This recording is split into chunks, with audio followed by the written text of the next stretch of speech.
Pozdravljeni, sem Marja Milič in gledate MoneyHow, prvi podcast o upravljanju denarja pri nas. V začetku maja smo bili priča popravku na borznih in kriptotrgih. Nekatere delnice in kriptovalute so upade tudi za več kot 50%, na tnalu pa so tudi stabilni kovanci.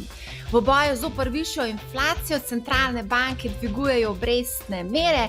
Kako vse to lahko vpliva na kripto in borzni trg? O tem se bom pogovarjala z Nejcem Bizjakom iz kriptomenjalnice Bitstamp in poznavalcem kapitalskih trgov Andražom Grahkom iz Capital Genetics. Zdravo obema. Živijo. Živijo. Andraža smo že kar nekajkrat gostili in poslušalci se mi zdi, da ga kar zelo dobro poznajo, zlasti po razlagah najbolj zapletenih izrazov, situacij, razmer, karkoli. Andraž je ta prava oseba, ki zna to zelo poenostavljeno pojasniti. Nejc, tebe gostimo zdaj prvič na MoneyHow. Čisto na kratka predstavitev, na Bitstampu si zaposlen skoraj 4 leta. Predtem si bil na Deloitu, Ernst & Young, imaš certifikat CFA oziroma Chartered Financial Analyst, sicer si pa magister prava. A vse drži do te točke? Drži. Na Bitstampu si pa Chief of Staff. To je zdaj nova pozicija, mislim, da si 1 leto na tej poziciji. A lahko poveš, kaj konkretno to pomeni? Pravzaprav ta pozicija lahko pomeni mnoge zadeve, ampak nekako zelo na kratko je pravzaprav to, da nekako delam zelo veliko z management timom, s senior executive timom, še zlasti predvsem z generalnim direktorjem oziroma CEO-jem menjalnice, predvsem pa se pri svojem delu osredotočam na strategijo in poslovne operacije. Aha, sliši se zelo, zelo zanimivo in to na takem trgu, kot je kriptotrg, je to vsekakor zelo dobrodošlo strategije.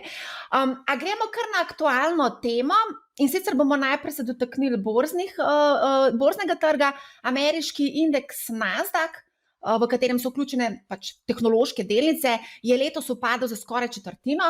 Ameriški indeks 500 največjih blue chipov, S&P 500, se je letos pocenil za 15%, tudi evropski indeksi so upadli za vsaj desetino, kitajski Hang Seng je upadel za 12%. Torej, vprašanje je, ali smo v medvedjem trendu, ali gre za eno klasično borzno korekcijo. Andraž? Aha, ok, čakaj. Prej smo se pogovarjali, da imamo pod mizo kristalno kuglo, pa ne vem, če sem jo dosti dobro spoliral, nekam meglen je tale pogled, tako da nisem čisto prepričan. Zdaj, ampak bom vsem malo gibal, ker v bistvu vse mora biti tudi malo zabavno. Jaz mislim, da tehnološke delnice, če bi gledal sam določene segmente, so definitivno v nečem, čemur bi lahko rekel že zametki bear marketa. Če bi pa neke splošne indekse gledal, kot so recimo S&P, bi pa težko tukaj jasno odgovoril na to vprašanje. Tako da mislim, da smo na taki prelomnici, ki malo gledamo čez en prepad, pa se mečkam zivamo in je zelo krhak položaj na finančnih trgih in če se nadaljuje nekako ta politika, pa še malo zategne, to je malo odvisen zdaj od Feda, kako delač bojo pelali to zgodbo proti inflaciji. Jaz ne bi izključil, da se je lahko v tako epizodo še malo podaljša, tako da mogoče na koncu, ko bomo gledali za nazaj, bomo mogoče v takem bear marketu, ki je v preteklosti lahko trajal, tam 2 leti ali pa nekaj v tem smislu, da se je stvar stabilizirala in počasi obrnila. Tako da mislim, da smo zdaj res tam. Če bi pa določene tehnološke delnice rekel, bi pa mogoče nekateri rekli, sej, a nismo že na dnu, ker so res bili brutalni upadi. Tako da trg ni še te širine čist, da bi se ta krvavitev razširila na celoten trg, se mi zdi. Tako da zaenkrat drži. Nejc, mislim, da imate vi na kriptotrgu veliko več izkušenj z brutalnimi upadi in seveda s temi brutalnimi nihanji. Pa preden gremo na kriptotrg, bi te rada še vprašala, ali spremljaš tudi klasične delnice, borzni trg? Seveda se trudim. Zadnje čase zmeraj več se nam dogaja, da vidimo, da so kriptotrgi nekako grejo z roko v roko z globalnimi trgi, z ostalimi asset classi, tako da moramo to spremljati, da se lahko tudi, pravilno odzovemo, če ne gre drugega, tudi ima implikacije za našo poslovno strategijo. Zdaj pa, če nekako pokomentiram tale bear market na kriptotrgih. Če lahko mogoče na delniškem trgu še nekako rečemo, da se pravi, da bi rekel market wide, še nismo v bear marketu, s čemer bi se strinjal, mogoče na kriptu nekako bi to že lahko smatrali za medvedji trg, se pravi, smo nekako dosegli 60% popravka od samega vrha, ki je bil novembra 2021, se pravi za glavna asseta, to sta Bitcoin in Ethereum, medtem ko so se ostali kovanci popravili tudi za 80% nekje in to velja tudi za blue chipe. Tako da tudi z vidika teorije ciklov, zdaj smo že nekako stopili, smo že toliko daljeni od zadnjega halveninga, da bi lahko govorili, da se ta trg začenja. Tudi sama tehnična struktura trga je bila nekje 2-3 mesece nazaj, bom rekel, polomljena do te mere, da lahko govorimo o nekem medvedjem trgu. So pa seveda ti cikli pri nas majčkeno krajši oziroma majčkeno bolj intenzivni. Krajši in intenzivni, omenil si, da je v bistvu kriptotrg vse bolj koreliran oziroma je koreliran recimo z Nasdaqom. Konec koncev je pa tudi Bitcoin nastal leta 2009, ko je bil v bistvu Nasdaq praktično potlačen. Ja, res je. Dejansko trenutno, kako lahko to pogledamo, korelacija med Bitcoinom in Nasdaqom in tudi z S&P-jem je trenutno, mislim, da okrog 0,8, se pravi historično na najvišjih ravneh.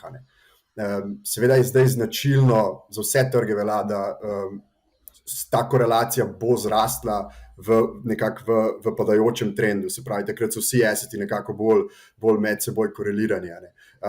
Seveda to nekako pod vprašaj postavlja celo zadevo okrog Bitcoin, Digital Gold in ta teza. Ampak jaz še zmeraj gledam na cel kripto kot res nek tak res early stage oziroma spravi nek asset class v izjemno zgodni fazi. In to pomeni pravzaprav, da investitorji ne vedo točno, kako se bo ta cela zadeva odpletla. In to je neka vzporednica, ki jo lahko potegnemo tudi z nekimi growth stocksi, ki se stavljajo Nasdaq. To pravzaprav pomeni, da ko vstopimo v nek environment, ko se zaostrujejo obrestne mere, se začne kripto zaradi same te inherentne nesigurnosti obnašati zelo podobno kot delnice. Jaz pa še zmeraj verjamem, da z leti, treba imeti relativno dolg horizont, se pravi relativno dolgo dobo investicije, se bo zgodil decoupling in bomo šli nekako bolj po poti, da bo kripto neko svojo smer ubral. To bomo še videli, kar nekaj dogaja na kriptotrgu. Mogoče bi tukaj samo še eno zadevo rada izpostavila. Omenil si, da kriptotrg je že v bear marketu, medtem ko Andraž pravi, da delniški trgi počasi mogoče vstopajo v ta bear market oziroma da mogoče še nismo tam, ampak dejstvo pa je, da sam kriptotrg še ni doživel, ali pa Bitcoin, bom rekla, ni doživel pravega medvedjega delniškega trga, takega, kot smo imeli recimo leta 2008, takrat so tečaji dobesedno upadli za 60%.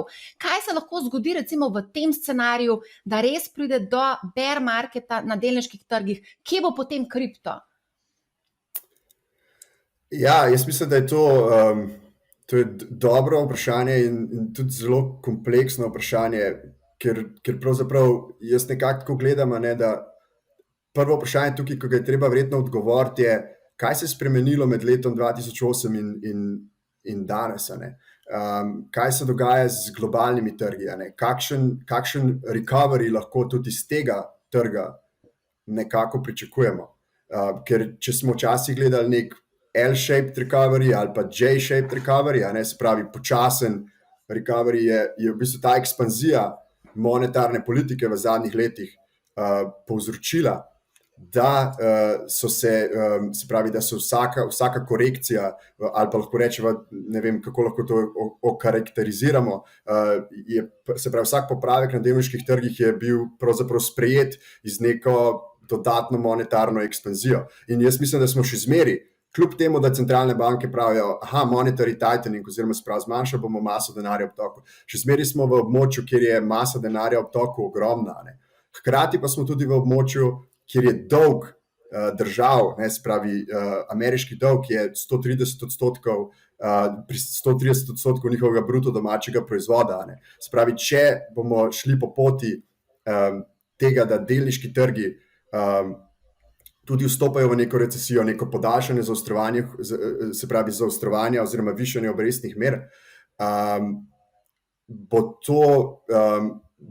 je to kar črn scenarij.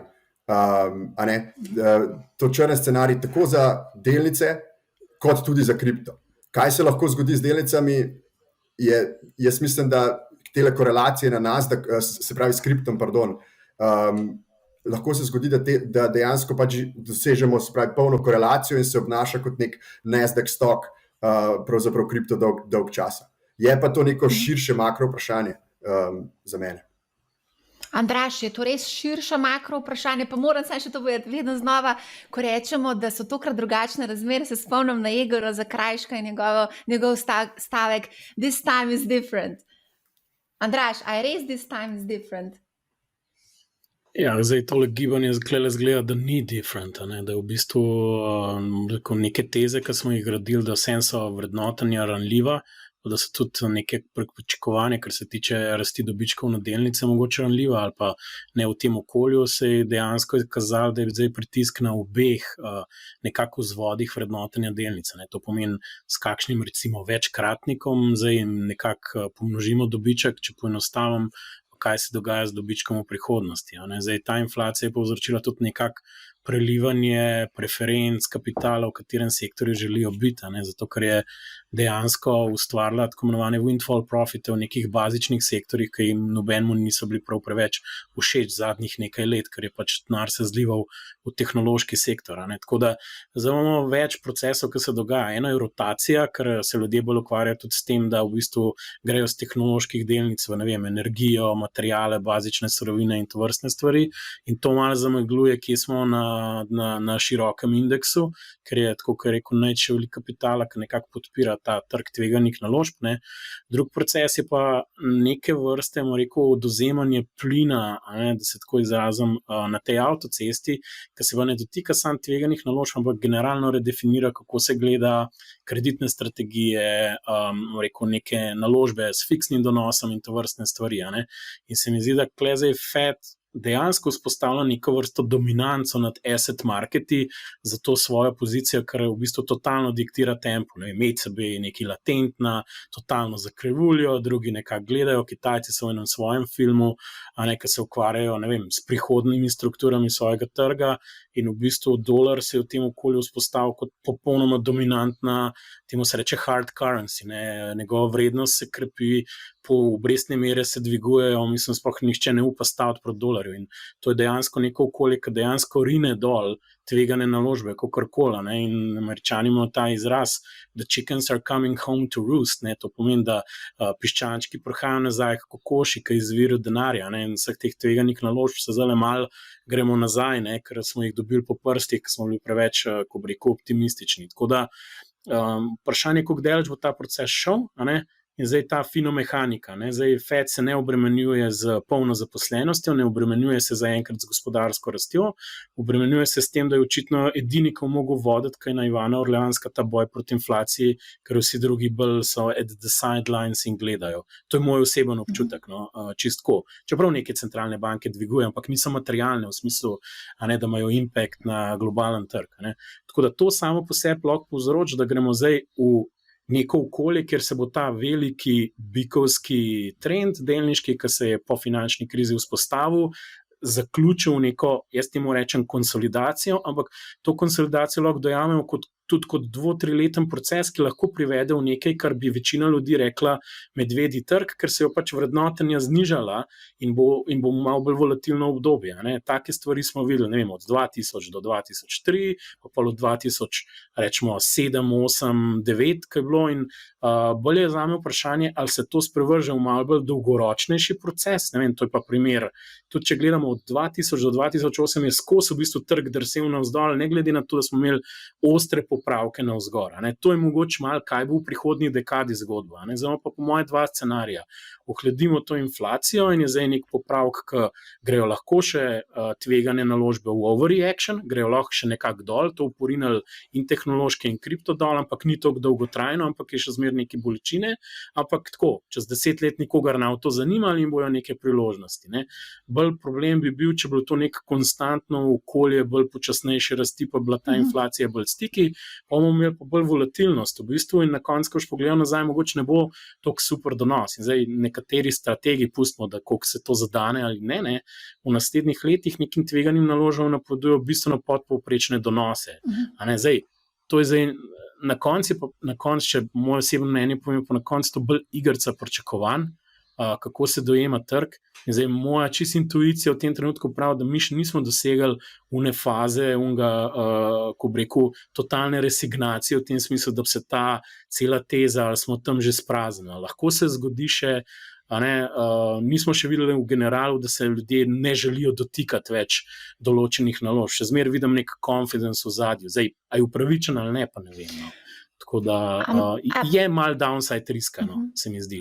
Ali lahko še malo ostavimo pri centralnih bankah?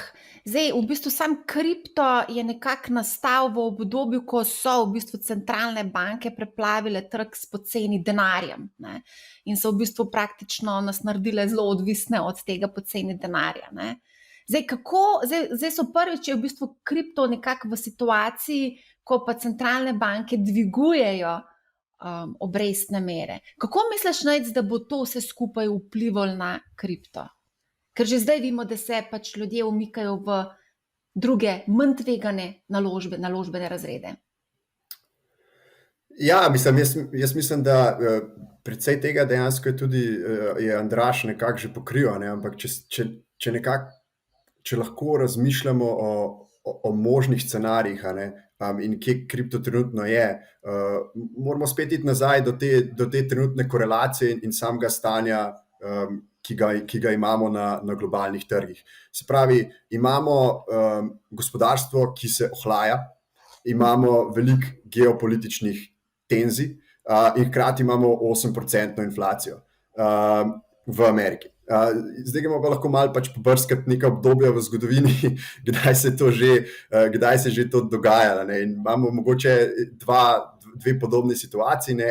Ena je bila recimo ta 70. leta, ne? Kjer je pravzaprav kjer je potem prišel Paul Volcker kot chairman Feda in je navil obrestne mere do 14% in nekako je sledila dvoletna recesija in potem je gospodarstvo nekako počasi splavalo ven iz tega. Druga, je pa tukaj en caveat, ki ne velja za trenutno okolje, ki je pa pravzaprav, da trenutno spet zadolženost zahodnih gospodarstv oziroma ekonomij je bistveno višja, čez 100% GDP-ja, medtem ko takrat je bilo okrog 30%. Zdaj, druga situacija nekako, ki je pa bila podobna, je bilo pa obdobje pravzaprav po sami drugi svetovni vojni, oziroma druga svetovna vojna. In zdaj, zakaj grem toliko nazaj? Zato, ker se iz teh stvari, ker so toliko redka ta obdobja, makroekonomska, kot ga imamo trenutno. To ni tako, da se vsake 3 leta dogaja. Ker takrat je bil pa mogoče ta cikl, je bilo pa pravzaprav visoka inflacija, pravzaprav ogromno nekih geopolitičnih tenzij, in iz tega je potem išlo neko obdobje, kjer so pa pravzaprav omejili, se pravi, bil je yield curve control, in so pravzaprav konfiskirali imetnikom obveznic, zaplenili so jim pravzaprav premoženje in so s tem omogočili rast. In zdaj tle, jaz tudi vidim dva možna scenarija, kako se to lahko naprej odvija. Ravno zaradi te mase dolga v obtoku. Torej, če greva v smer kripto in višanje obrestnih mer, jaz mislim v environmentu, kjer obrestne mere zrastejo, se kripto glede na trenutno razvitost trga sigurno ne bo fajn obnašal. Se pravi, lahko pričakujemo volatilnost, lahko pričakujemo nek daljši bear market. Je pa tukaj to, se pravi, da ta masa dolga, ki po mojem mnenju jo bo Amerika zelo težko servisirala, brez da ponovno pipco odpre in spet začne printati denar, če zrastejo te obrestne mere, lahko povzroči ta drugi scenarij, kjer v bistvu končamo v nekem environmentu, ki bi mi jaz rekel mogoče the second roaring 20s, kjer pravzaprav imamo neko obdobje, kjer inflacija divja nekaj časa, jo pustimo, je relativno, in potem nekako jo spet uravnavamo, tako da je, bom rekel, politično sprejemljiva. Hkrati pa pravzaprav se nekako preko rasti ekonomije, da poganjamo ekonomijo, nekako spravimo ven iz tega cikla oziroma visoke zadolženosti. To je bil večkrat dolg odgovor, ampak upam, da sem. Ja, mogoče omenil si, da bi lahko potencialno prišlo do daljšega bear marketa. Kaj to v kriptosvetu pomeni daljši bear market? V mesecih, recimo. Za delniški trg vemo, ampak obstaja mesec, mogoče gre meseci verjetno, ne? Na delniških trgih gre za recimo tam, koliko je povprečen draž, 18 mesecev recimo bear market, ne? Ja, to zdaj odvisen, kako meriš, ampak ja, ti streči so, kaj jaz vem, 2 let ali pa 2 let pa pol ali pa včasih krajši, tako malo je raztegljiva zgodba, od let pa pol do 3, recimo. Kaj pa kripto?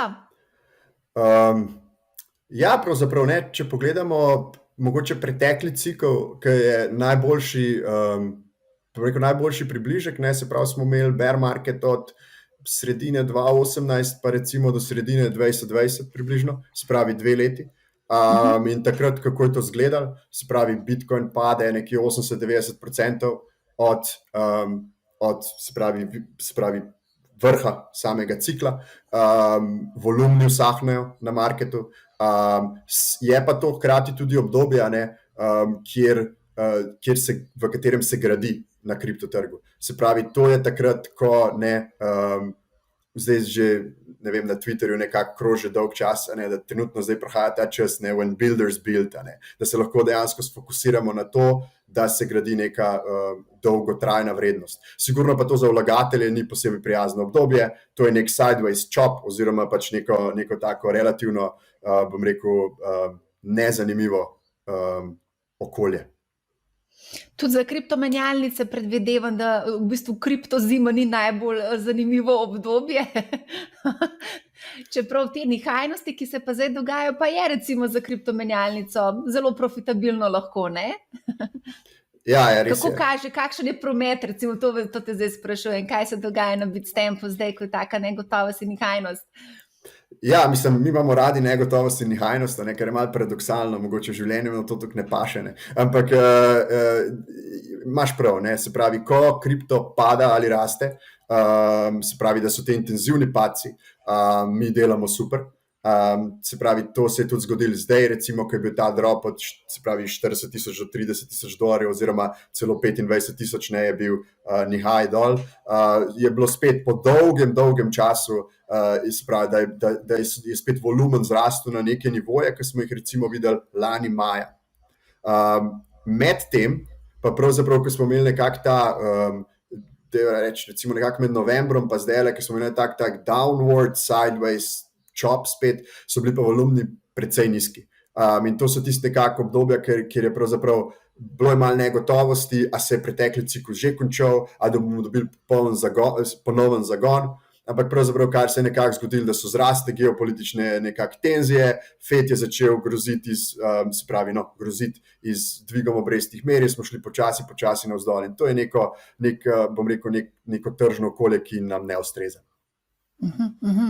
Zdaj, če pogledamo indeks strahu in pohlepa, ki se izračunava tako za delniške trge, kot tudi seveda za Bitcoin, vidimo, da smo v območju izrazitega strahu, tako na delniškem trgu, kot za Bitcoin. Isti cagar, isto je pokazal, izraziti strah. Torej, strah je tisti, ki zdaj trenutno prevladuje na trgu.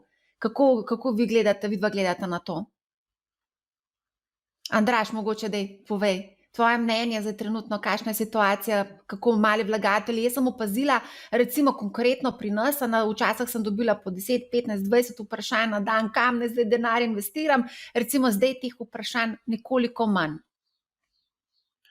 Ja, mislim, meni je strah čisto všeč, ne, če sem malo pohecan zaradi tega, ker večja volatilnost tudi neko risk premijo vključuje v tečaje in zdaj, če ti si v nekem zdravem naložbenem razredu, pa si to relativno v redu razpršil, po moje, v bistvu je to ok, sej to je namen, ne, skozi čas, skozi varčevanje, skozi nek daljši horizont, je ravno to zgodbo, da nekako greš skozi čas in se različna obdobja izmenjujejo in ravno če pauziraš na teh okoljih, boš pač dosegel mogoče sploh povprečnega donosa, ne boš dosegel, ker boš skozi takrat investiral, ko bo vse lepo pa v nek momentum in pač boš takrat nižjo premijo za tveganje zakleno nad svojimi nakupi. Tako da za tiste, ki mogoče imajo dolgoročnejši horizont, pa nekako akumulirajo, so bolj na nekih varčevalnih zgodbah, ne? Jaz mislim, da je to ravno okolje, v katerem moraš nadaljevati, ker pretekla finančna kriza je pokazala, da je bil tukaj v bistvu izločanje investitorjev, ker so kle nehali ali pa so prodali delnice in se pol niso vračali še 5 let nazaj. Ne? In to je bila ena večjih napak. Če je kakršna kolekcija za nazaj, je to, da ne smeš spustiti recesije, ne smeš pa delati neumnosti v tem smislu, da svoje premoženje celotno, ki ga imaš, izpostaviš nemudoma na eni točki, ker tukaj pa zelo točkovno izpostavljen enemu nakupu. Ne? Tako da jaz mislim, da za vse tiste, ki imajo long term neke cilje, v bistvu morajo tukaj nadaljevati, prilagoditi te naložbeno strategijo njihovemu razpoložljivemu dohodku in enostavno se vprašati, ali je nek miks, česar počnem, ima nek smisel. Ne?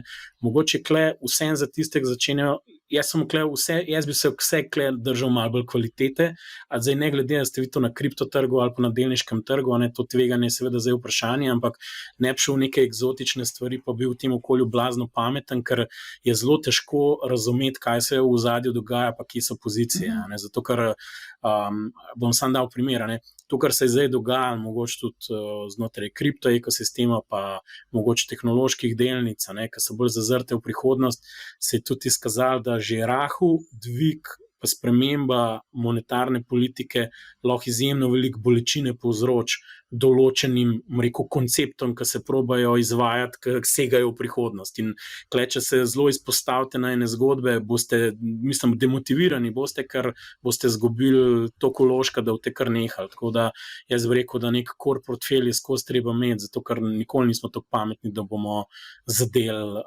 tako da ne govorim zdaj kle o traderjih, tisti bi mogli sami vedeti, kaj delajo, ampak pač govorim nek povprečnega državljana, ki nekako želi nek donos ustvariti v prihodnosti, klep se pa jaz vsem v koru vsem držal bolj kvalitetnih stvari, ki so bolj likvidne, zelo v tem okolju, ker preveč je krhko in se lahko čisto lepo nadaljuje in se sam nalaga gor na neke ali blue chipe ali na neke core valute, tudi če že to kripto, ki imajo v osnovi neko težo, kar se tega tiče. Tako da to mislim, da se je to tudi dosta v kriptotu pokazalo, da je bil to vse nek test za marsikaj. Mislim, da zelo lepo namiguješ na Tero, tako da gremo kar na Tero, kaj se je zgodilo s stablecoinom, ki je vezan v bistvu na ameriški dolar in je v bistvu praktično v prvem tednu maja je dobesedno strmoglavil na, kako naj temu rečem, nič vrednost. Mogoče, Nejc, a lahko pojasniš, kaj se je zgodilo s Tero in kaj se dogaja s tem Luna ekosistemom? Ja, pravzaprav, kar se je tle zgodilo, je bilo, da kaj sta pravzaprav, mislim, da to lahko razložimo, je treba razumeti, kako je ta zadeva mečken delovala.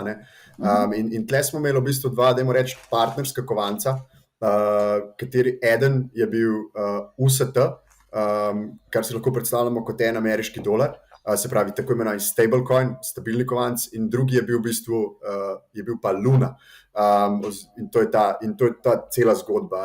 In povezava med Luno in Tero pravzaprav je bila nekako, da je bila, med Luno in UST je bila, da je pravzaprav se pravi, da je Tera, da je UST lahko zadrževal svojo vrednost, se je v bistvu količina Lune v obtoku uravnavala. Se pravi, kadar se je povišalo povpraševanje po temu stabilnemu kovancu, se je znižala količina Lune v obtoku in s tem je Luna zrastla v vrednosti in je bila vrednost samega kolaterala, ki je podpiral stabilni kovanec, višja in seveda obratno.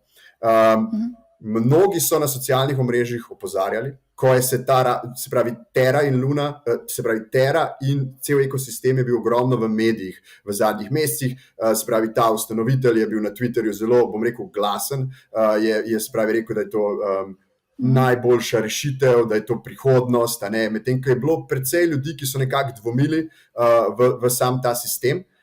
in so tudi izpostavljali, da je možen koordiniran napad se pravi na ta PEG, ki se ga lahko izvede nekako z 1 milijardo ameriških dolarjev. In to se je potem dejansko maja tudi zgodilo, se pravi en teden nazaj. Kar se je pravzaprav tam zgodilo, je bilo, da je v nekem okolju zmanjšane likvidnosti kovanca stabilnega, se pravi ta UST, je nekdo začel to agresivno prodajati in je padla vrednost tega UST kovanca. In potem pravzaprav, kar se je pa zgodilo, je bila splošna panika. In UST kovanec in Luna kovanec sta bila 1 za 1 zamenljiva, se pravi, en UST kovanec si lahko zamenjal za $1 Lune. In potem, ko se je enkrat začela ta arbitraža med seboj vrteti, pravzaprav se je povzročila taka negativna spirala, ko se je vse skupaj dipegalo in je zgrmela vrednost obeh assetov in kar naenkrat je bila vrednost kolaterala manjša od vrednosti tega stabilnega asseta. In to je pravzaprav povzročilo negativno spiralo proti ničli. Govori se, da je bil za tem napadom Citadel in Ken Griffin. Zdaj, to so seveda kriptogovorice, tako kot zmeri, ampak toliko so bili vsem na očeh v zadnjih mesecih, da bi rekel, da so leteli preblizu sonca. Tako da, to je nekako. Ja. Tako da to je neka taka, bi rekel, skoraj da neredna kriptodrama, s tem, da ta je bila še mečkam bolj ekstremna, ker je izbrisala 40 milijard vrednosti, pravzaprav, bom rekel, takole v roku nekih 3 dni. Zanimivo, kako si uporabil redna kriptodrama, se pravi redno na sporedu. Ja, nikoli nam ni dolg čas. To je sigurno, ker recimo pol čez en teden je pa sledil še nekako, ta panika je povzročila, da je nekdo želel napasti še drug stabilen kovanec in to je bil pa ta USDT oziroma Tether, ki je pa največji na trgu. Seveda tukaj jim ni uspelo, ker zadeve delujejo popolnoma drugače, ampak začasno ta kovanec ni bil vreden $1, ampak je bil vreden nekje 90 centov, kar pa so seveda z veseljem izkoristili spet, bom rekel, veliki playeri na trgu, tipa Citadel, ki so lepo z arbitražo spravili nazaj na PEG in izkoristili to panično prodajo, mogoče retaila ali kogarkoli že. Kaj pa to nasplošno pomeni za stablecoine? Zdaj se je tukaj pokazala v bistvu šibkost stablecoinov, ne? Ja, sigurno ni dobro, ne. Ker ameriški regulator je že začel nekako ponovno, pravzaprav je že nakazal, da bo pospešil regulativo na področju stablecoinov, in to se bo verjetno tudi zgodilo, ampak jaz tega ne vidim kot neko težavo, zaradi tega, ker vsi, bom rekel, neki resni playeri na trgu pozivajo k regulaciji. Oni pozdravljajo regulacijo, zato ker v bistvu tukaj gre za gradnjo nekih odprtih sistemov, tržne infrastrukturo trga nekako za prihodnost in to ne gre brez regulative. In vsi te, recimo USDC, Circle, USDT nekako USDT pozdravljajo nekako zvečano regulacijo in ta prihaja. Hkrati je pa tudi treba vedeti, da Luna vseeno je bil algoritmičen stablecoin, kjer smo zdaj, bom rekel, verjetno za nekaj časa dokazali, da ta koncept nekako ne deluje, medtem ko te največji playeri, ki so na trgu, pa nekako so vse fully backed, oziroma imajo v odzadju assete in tudi transparentnost teh rezerv, to se da preverjati, to je nekako revidirano. Ne. A pri Tetru je tudi revidirano in bilo dokazano, da ima v ozadju assete? Ja, in tudi Tether to razkriva. S tem, da sigurno cela zgodba, kako so oni to odpeljali, ne vzbuja zaupanja. Se pravi, Tether trenutno, če greste pogledati na spletno stran, bomo tam videli, kakšna je struktura rezerv. Struktura rezerv je mogoče taka, ki bi rekel, da mogoče ne vzbuja popolnega zaupanja.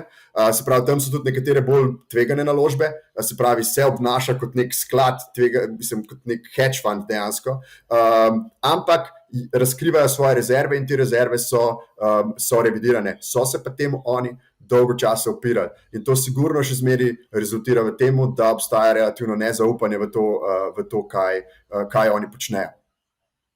Andraž, kakšno je tvoje mnenje vsem skupaj? o tej situaciji? Ja, jaz mislim, da naj super razložil, v bistvu, kako je delovala ta kombinacija algoritma in kako bi temu rekel, Yin in Yanga, na nek način stablecoina in pa na drugi strani samega ekosistemskega kovanca, to pomeni Lune, v tem konkretnem primeru. Jaz mislim tudi, da je taka zasnova, ki je bila, se je izkazala, da je se je šlo predelač, kar se tiče nekega koncepta, kako naj bi stablecoin deloval. V bistvu se je kreiral dobesedno nek value, ki se je na trgu pripoznaval in je bil preveč, po moje občutek, to je zdaj simpel, je biti zdaj generalne, ampak izkazalo se je, da pride v kontrasmer, da v bistvu vrednost tega kolaterala lahko na tak način zaniha, da v bistvu lahko povzroči praktično, če lahko temu rekel coin run, se je dobesedno zgodil, ker tudi z vsemi obrambami niso uspeli več tega zadržati, kaj je enkrat šlo, tudi z onim ekstra nekim skladom rezervnim ali kaj, ki so ga imeli, ker sem malo študiral. Tako da v bistvu, jaz mislim, da je cel koncept teh stablecoinov mi malo tako, ne vem, razumem njihov utility in zakaj se uporablja, ogromno nekih vestelnih interestov in nekih produktov se je okrog teh stablecoinov začelo razvijati v smislu nekega ustvarjanja drugačnega tipa donosa, ki je vezan ali na stablecoin ali neki collateral, ki ga daješ nekam bom tako rekel, mašinco, se bom kar tako izrazil, ki ti prinaša neke donose. V koncu mogoče ta izraz stable ni najbolj posrečen, iskreno povedano, ker mogoče bilo bolj, da rečeš, to je collateral, tam je nek premija, diskont, lahko okrog katerega se stvar giblje. Ta peg na $1 za stablecoin se mi zdi, da je tako malo preveč nerealističen, ker je točno tako, kot je rekel, saj če niha 10 plus 10 minus so what, bilo bolj, da je bolj transparentno, pa da saj vemo, kakšen je collateral, da tam en trdi, da bo vsako sekundo v milisekundi za $1 dobil, ker edini način je, da imaš buffer na over collateral, recimo, ker je pa pol spet vprašanje, če lahko od tega na dolgi rok nekako upravljalec funkcionira v redu. Tako da jaz bi rekel, naj bo to transparenten, je nek kovanc, ki je manj nihajen, lahko je prime collateral, vsi vemo, da je za varnost neka cena in so what zdaj, kaj se ga gremo s tem stablecoini, da mora biti vse 1:1 na dolar, pa sam probleme delamo, ker pol lahko pride do tega, da lažeš en drugmu, kaj v resnici je tam, ali tam za en Ken Griffin to zvoha, ali pa en drug, in začne napadati to ranljivost. In se mi zdi, da bi bilo boljše, honesty is the best policy, naj razkrijo, kaj imajo. So pa lahko te collateral zgodbe malo ranljive, glede na to, kjer je kreditne izpostavljenosti imaš v collateral not, ker če se zvišuje obrestne mere, če si malo daljšo, ko bi rekel, trajnostjo, to duration ali pa ročnost izpostavljen, ta collateral na trgu je lahko ali vreden manj, ker ga trg diskontira z višjo obrestno mero, da ne pridemo do kreditnega rizika, ker zdaj nismo praga bolečine mi dosegali neke kreditne krize, ki bi povečano število stečajev se začelo dogajati izdajateljev ali pa česa taga. Zdaj, če bi Fed zategnil to pipco, jaz mislim, da se hitreje lahko defaulti začnejo dogajati, kot so se v preteklosti. Menim pa tudi to, kar je mogoče najci izpostavil, ki mečkam blok sam dopolnil, Fed lahko z bistveno nižjim, manjšim zvišanjem obrestne mere več bolečine danes povzroči, kot je Felker povzročil takrat, zaradi tega, ker je raven dolga večja. Ni treba, da gre obrestne mere na 14 in te neumnosti, ki eni govorijo Euribor na 5. Preden bomo mi prišli na 2-3, bo že bolečine toliko, da bo v bistvu ta demand stopil nazaj in bo neka regulacija inflacije se na ta način zgodila, da se ustavilo gospodarstvo. Tako da to se hitreje lahko zgodi in zdaj mečkam testirajo v bistvu to fino mehaniko s temi postopnimi dvigi in se igrajo s krivuljo, se mi zdi, in po moje zelo kreditno kvaliteto spremljajo. Tako da tukaj je mogoče nek moto, ne se preveč nastavljati Fedu, dokler to počne, in lahko da so kje ranljivosti še v sistemu, definitivno pa to lep izgovor zdaj za pospešeno regulacijo vseh ponudnikov, ki ponujajo stablecoine, kar je pa tudi prav na končni fazi, ker če se misliš iti za res, da stakes are higher, vlagati je treba več in večji trg, širši trg za kripto, več regulacije in večji budžeti, sej kaj pa če bi drugega. Bi pa imela še eno vprašanje, mogoče to se mi tudi zdi zanimivo, ker centralne banke so se dejansko odzvale s pospešenim načinom oziroma z razmišljanjem o tem, da bi vpeljale svoje digitalne valute ravno zaradi stablecoinov oziroma stabilnih kovancev. Kako recimo kriptosvet gleda digitalne valute centralnih bank? Kako gleda kriptosvet na to? Mi nekako to gledamo na nek nov segment trga, ki pa bi rekel, da za nas ni posebej relevanten. Jaz bi rekel, da to je sicer, veliko temu slišimo, ampak če razmislimo, na katerem delu trga mi operiramo, kaj pa v bistvu s tem CBDC-jem se želi doseči, je to nekako drugače. Mi v bistvu delamo z nekimi public permissionless blockchaini, se pravi javna infrastruktura, javni blockchaini, medtem ko v primeru se pravi digitalnih valut centralnih bank je govora o tem, da se pravzaprav fiat prestavi na neko tehnološko platformo, ki je sama po sebi bolj učinkovita. In s tem se pravzaprav nekako omogoči, jaz mislim, da izjemno zanimive, bom rekel, mehanizme usmerjanja monetarne politike, pa tudi na splošno politike. Če sam razmislimo, največji nekako, bom rekel, očitki digitalnim valutam centralnih bank so pravzaprav ta vprašanja okrog zaščite podatkov in vzdrževanja neke sfere, privatne sfere posameznika, ker nekako lahko ironično končamo v nekem environmentu, kjer pravzaprav lahko prek teh dobimo zelo neposredne mehanizme med centralno banko in končnim potrošnikom. In se lahko pravzaprav ta poraba izvaja izjemno usmerjeno in tudi za neke politične namene. Saj jaz opisujem nek ekstremen primer, ampak lahko bi prišlo do situacije, kjer bi pa centralna banka rekla, bomo dejali, bi lahko dejansko šli direktno na posameznikov nek račun, kakršenkoli bi že, kjerkoli bi že ta račun bil, in bi lahko dobil, neke, se pravi, socialne dodatke in vse to bi se lahko vse direktno prerazporejalo, hkrati bi se tudi porabo posameznikov lahko neposredno usmerjalo, porabite lahko svoj denar takole, na nek način, ali pa lahko grem kupiti avto, pa lahko grem kupiti stanovanje, ne smem pa ga porabiti na ne vem kje, če gre za, ne smem potovati v Srbijo, recimo, to je taka, ker je prijateljica Rusije, se to samo malo provokativno, ampak pridemo lahko do nekih takih zelo ekstremnih situacij, z upeljavo teh valut centralnih bank. In tako, zame z osebnega vidika je to še precej sporno in precej nerazdelano. Tako da me zanima, kaj se bo zgodilo, ampak nisem pa zaenkrat, bom rekel, velik podpornik.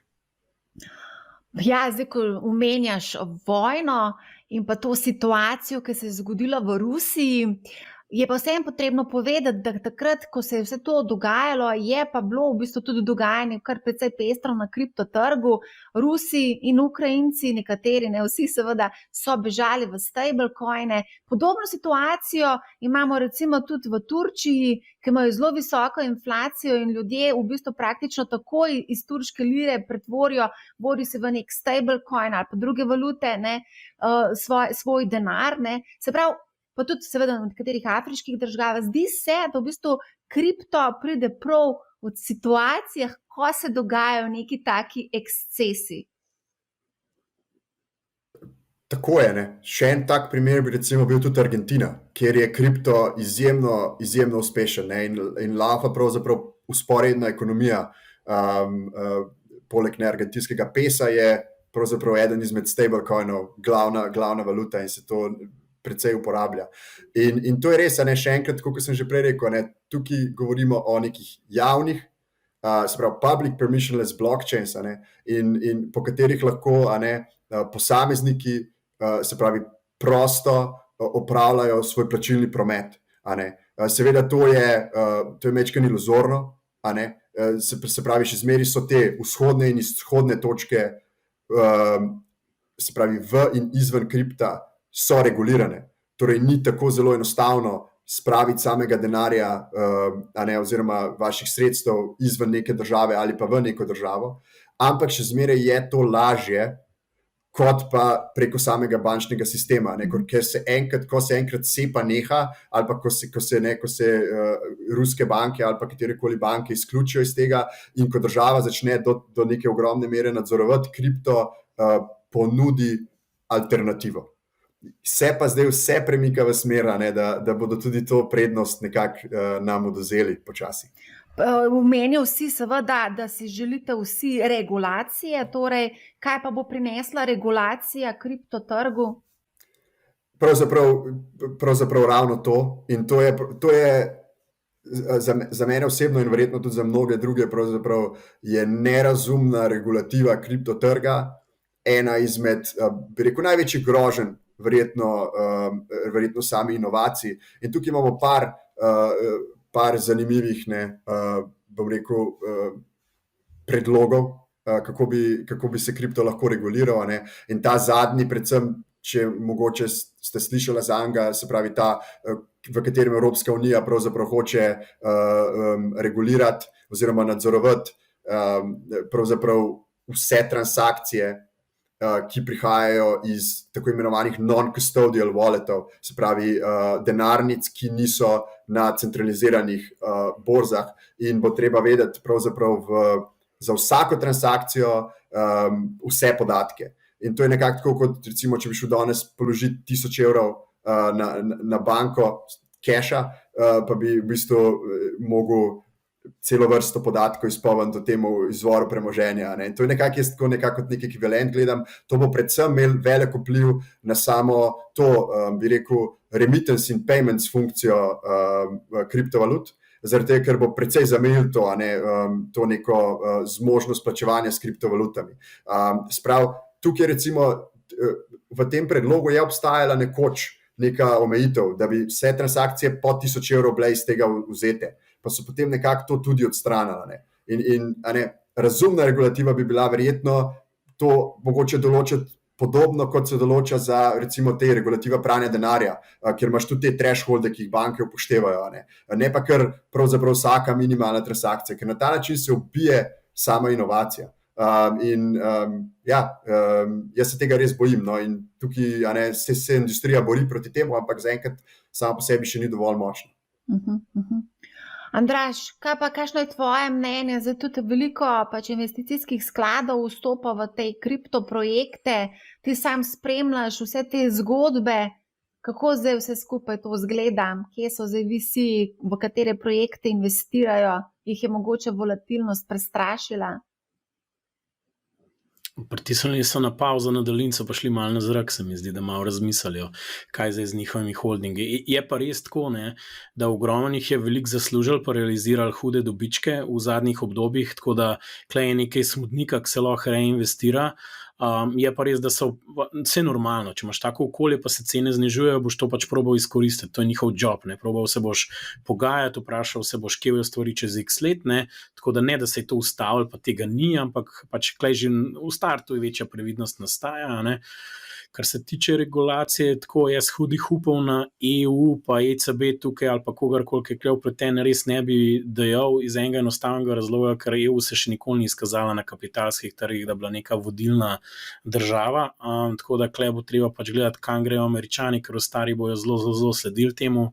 Tako da to je tukaj pomemben, kaj bo zdaj odziv na ne vem, mogoče na stablecoine, mogoče tudi namen tega ob zategovanju, da se hkrati tudi gleda robustnost tega sistema in je, rekel, tudi mogoče ta proces neki, kjer bo selekcija se naredil med različnimi ponudniki.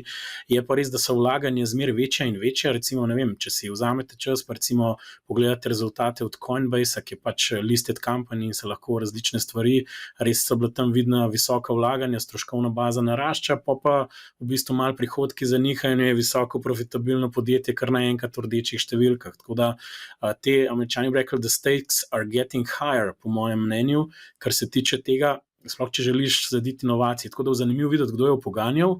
Zdi se mi pa, da jaz kriptota ne gledam enako kot delniški trg, čeprav je ogromno nekih kovancev ali pa kakorkoli temu rečemo na koncu.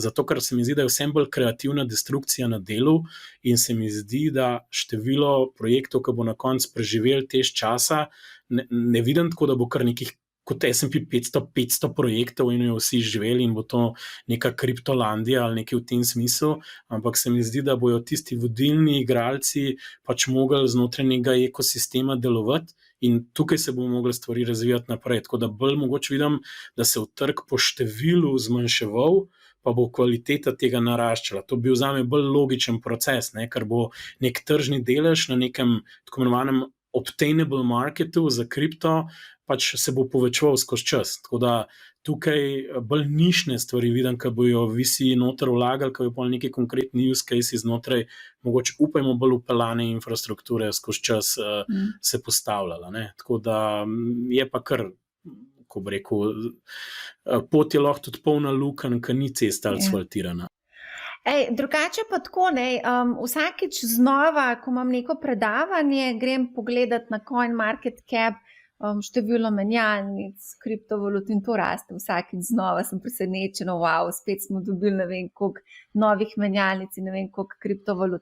Skratka, ta hip, no mogoče je zdaj že malo več, kot je, danes zjutraj sem odčitala, 562 menjalnic in skoraj 20,000 kriptovalut. In zdaj seveda ob tem dogajanju okrog Tere se marsikdo sprašuje, kdo bo preživel in kdo ne bo preživel, ne? Andraž, to se ti lepo v bistvu že načel, da pač se bo nekako skonsolidiral tudi ta market. Nejc, kako pa vi gledate recimo na vse na poplavo teh kriptomenjalnic, poplavo coinov? Ja, mislim, kar nam to lahko pove, je, da je nagrada na koncu velika. Se pravi, trg raste. Kar povzroči, da vstopajo pač novi playerji na ta trg, sigurno. Ampak Andraž je, mislim, da zelo, zelo lepo povedal. Jaz mislim, da s časoma, ko se tudi kristalizira trg bolj, ker včasih smo imeli kripto kot en velik, ne vem, kako bi sploh to rekel, kot en velik klopčič nečesa in sploh nismo vedeli, kateri segmenti, kaj se razvija in kako. To se je v zadnjem času precej izkristaliziralo in kripto je zdaj veliko več kot Bitcoin in Ether. Imamo pa segmente trga, ki se razvijajo. Imamo DeFi, imamo NFT, imamo Web3 in tako naprej. In to so vse neke niše, ki se oblikujejo. In znotraj teh niš sledijo temu klasičnemu ciklu, 500 projektov vstopi, 5 do 10 maksimalno jih zmaga nekako, vse ostalo nekako odmre in market gre naprej.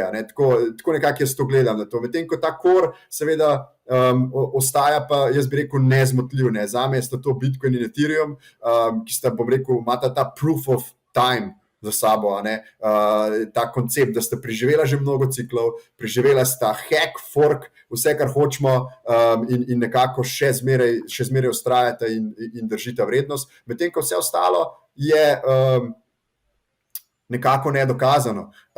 In se pa dogaja enako, znotraj DeFi-ja se nam oblikujejo blue chipi, znotraj NFT-ja se nam oblikujejo res projekti, ki so skoraj, da bi lahko rekel, winner takes all marketi, recimo OpenSea je eden izmed takih.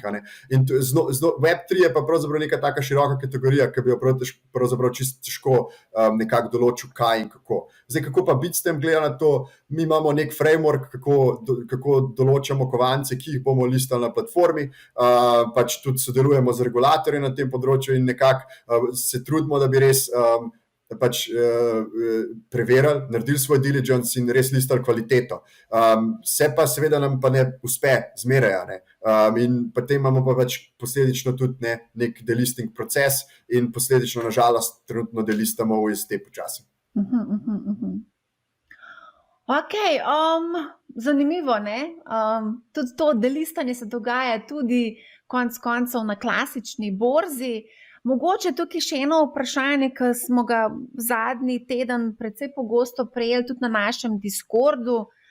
Kaj se zdaj splača? Recimo, velikokrat so se spraševali naši poslušalci, se zdaj splača Tero kupiti. To je bilo, ne vem, še en teden nazaj, ko sem gledala, ko so bili res te dramatični padci. Verjetno se danes nihče to ne sprašuje. Ampak vseeno, marsikdo se zdaj vpraša na tej točki po teh pocenitvah, kaj ne zdaj kupim, se zdaj splača iti, ne še malo počakam, Kaj recimo je tisti nasvet?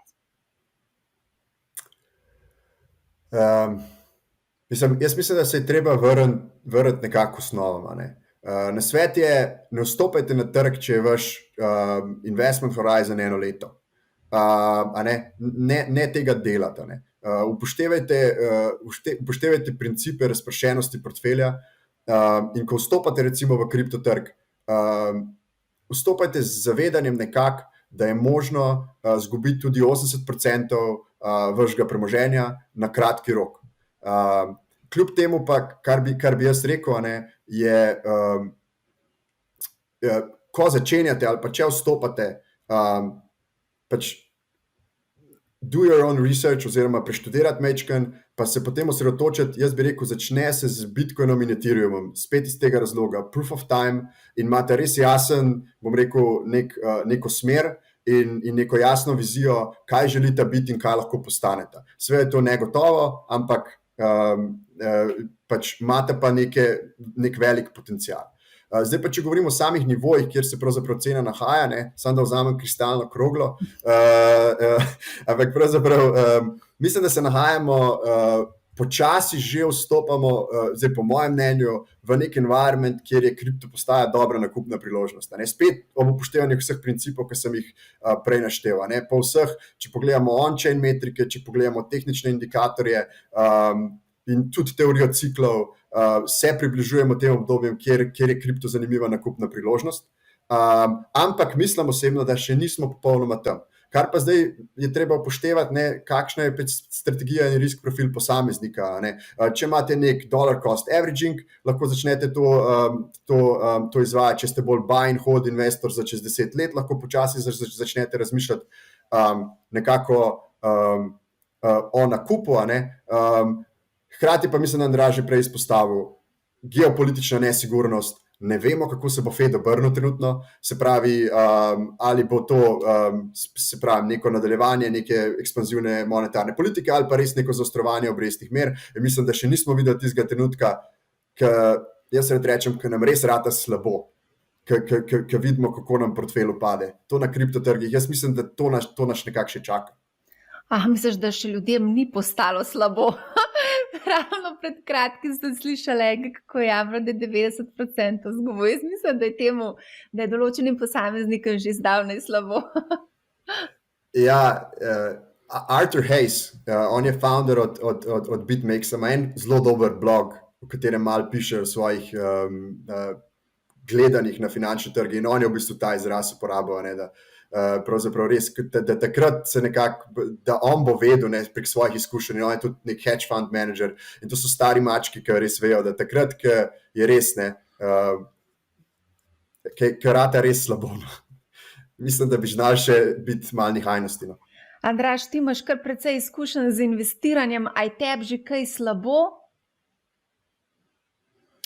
Mislim, jaz sem tako že kauna, veš, ko gre v vojno območje, pa vejo, da metki okrog glave, tako da gledam pol že bolj druge, ampak ja, pride tudi do trenutka, kad rata slabo. Ponovadi se pa to zgodi, veš, kdaj, ko v bistvu ti vidiš, da že čutiš neko priložnost, pa greš noter in se ta mentalen proces začne, ker itak ti nisi bog in nisi zadev in greš še nižji in gre nižji in testira tvojo samozavest, ali delaš ta pravo stvar. Sej skozi čas ugotoviš, da čez 5 let verjetno si nekaj v redu naredil, samo tisto obdobje je pa res občutek slabosti in meni se malo takole zdi, jaz se zelo rekel, da podoben gledam tudi malo na delniški trg, ker ne izgleda na ta kriptotrg, ker neki segmenti so full dol, nekom core baza pa še ni čistem, da bi rekel, mi je slabo. Po drugi strani pa spremljam določene delnice in zanimiva stvar se mi je dogajala okrog Robinhooda, kjer je dejansko founder FTX-a šel in je kupil delež v Robinhoodu. In se mi zdi, da se kle tudi malo pri teh ljudeh, ki so zraven dogaja neka mala arbitraža, da malo tudi na equity market gledajo,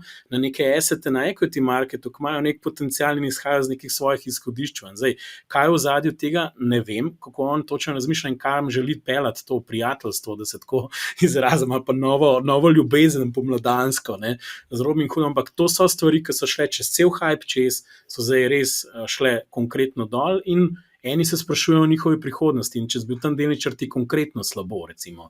Tako da tam je že feeling, ki je dread, a gre lahko še nižje in kaj se je zgodilo. Tako da en tak feeling moraš dobiti, tako, če to pride malo overall na trg in se nihče noče dotakniti, pol ponovadi je to njegov dobra podlaga, da gre lahko višji. take podobne stvari, pa ne vem, zanimivo mi je bilo tudi gledati, recimo Beyond Meat je tudi podobna zgodba, ne. To je tudi totalno devastirano, ne, in so vsi rekli, še šlo dol, after hours dol 20% na 7 dan v plusu. Enostavno ni šlo več dol, šorti so se zapirali, pač enostavno na borzi je zmer tako, kaj najbolj temno, v bistvu takrat so ponovadi pozicije tudi v ekstrem postavljene in takrat se dobičke tudi v kontrasmer pobirajo, ne. Tako da morate tudi tako razumeti, za vsakega, ki išče dno, je tudi en na drug stran, ki zapira rekord profita, ne. Tako da to in te male delnice so zelo volatilne in se mi zdi, da mogoče kle še mečkan, jaz mislim, da in core kripto, kot Bitcoin, Ethereum, ali pa če gledamo S&P, pa core equity market, je kle še malo v nemilosti Feda in ne vemo, in dejstvo je, da tukaj je eno volatilno obdobje, ne, rečemo 5-10 let naprej, tiste, ki so risk takerji, mogoče o nekih takih stvarih, ki sem jih zdaj omenil, jaz ni tako, da ne bi videl zdaj mogoče nekega valueja, ne. Je pa res, da recimo, če govorimo o Beyond Meatu ali pa Robinhoodu, to so izjemno tvegane v bistvu podjetja, ker je težko reči, da so sploh podjetja, so podjemi, da se tako izrazim, ker enostavno kurijo denar in so kaj ogromni startupi, ki hočejo nekaj spremeniti v prihodnosti. Tako da kle previdno, treba narediti domačo nalogo, če se pa vrnemo nazaj k osnovam, k mogoče poslušalcem, pa je še zmer verjamem, da klej keep calm and carry on, time weighted averaging, kornej bo v nekih ali blue chipih, ali če ste na kripto, tudi držite se nekih, rekel, preverjenih tudi zgodb in ne pretiravati zale mogoče s skakanjem na glavo, ne vem, razen če pač mogoče, ne vem, neki v vas govori, da je vsem slabo, pa tudi vam malo, ampak da neki je na tem, ampak v kriptotu premalo vem, nisem tako noter v teh, rekel, bolj out of the ordinary mogoče nekih projektih, ne, ki niso večje uteži, tako da mečkam se pa že igram na equity trgu, no, pa mi je mogoče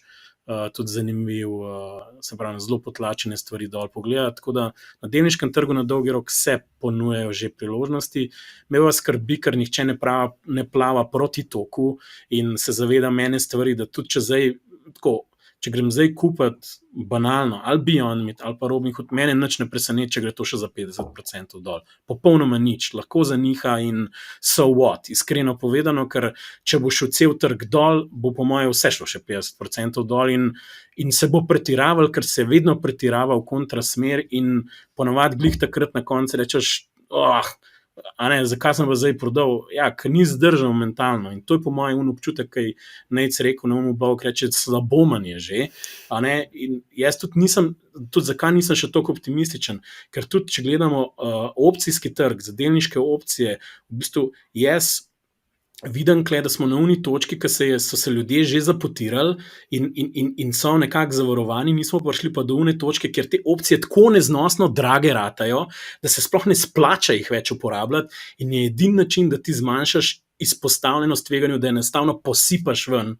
serijsko naložbe. To smo pa imeli leta 2007-2008, ker ta trg sploh ni več se splačal zavarovanja kupovati, ker že streha gorela. Kle pa še nismo, je pa res, da ni nujno, da bomo tam, ne? To je zdaj tako ta zadnji dogodek. Zato sem rekel, se malo zibamo takole. Če vprašujem tovornjak Fed mim, naš bo čez rukalno, ne?